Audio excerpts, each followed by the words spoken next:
Ayan, gagawa kami ng kuko guys. Gagandahan namin yung kuko ko. Ayan. So, this is kuko. This is kuko, okay? Yan. This is kuko. So, ngayon, lalagyan nyo ng primer. Aray!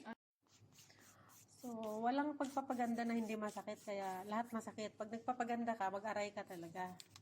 Kagaya ng gusto mo mag-anak, aray. Ganyan din paggawa ng nails mo. Kaya, ayan, aray-aray ako. So, guys, tingnan nyo, ganito yan siya.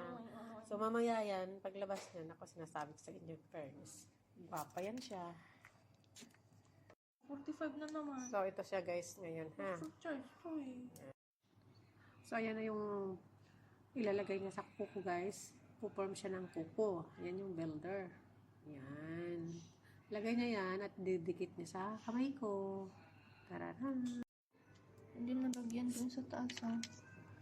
Ayan na siya, guys, oh. Wait lang.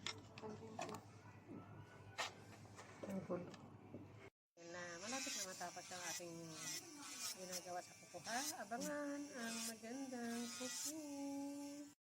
Start na tayo, guys. Maglalagay na tayo ng kulay.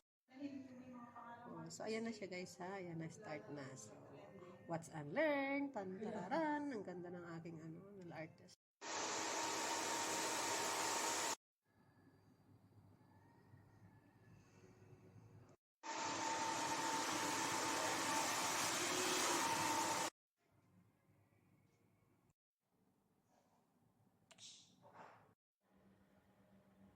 Good morning, guys. Kahapon naumpisahan at ngayon ay tatapusin ang aming kuko. So, ayan na siya. Actually, guys, ayan siya mo. Ayan. So, ginagaya lang namin at aming ipopost sa aming page. Ayan. Ginagawa ng aking lady technician. Agoy, agoy, agoy. Ang ganda talaga. Ano yan siya? Ribbon o laso? So, ayan na yung laso natin, guys. Hindi yan mainit. Kagabi ko yan niluto. Ayan, mayang, Ayan ang aking trabaho. Nagpa-part-time. Nabubulok na yung mga kuko ko.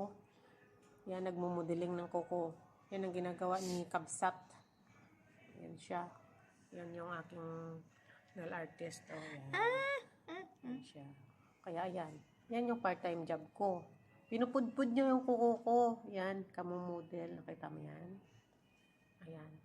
Okay na. Hi, guys. Welcome to my...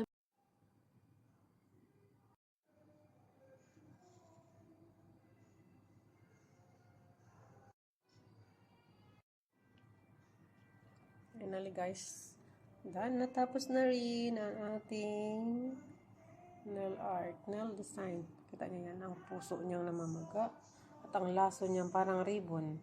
At ang kanyang cherry? Ang cherry niya, nako, ewan ko lang, parang na siyang strawberry.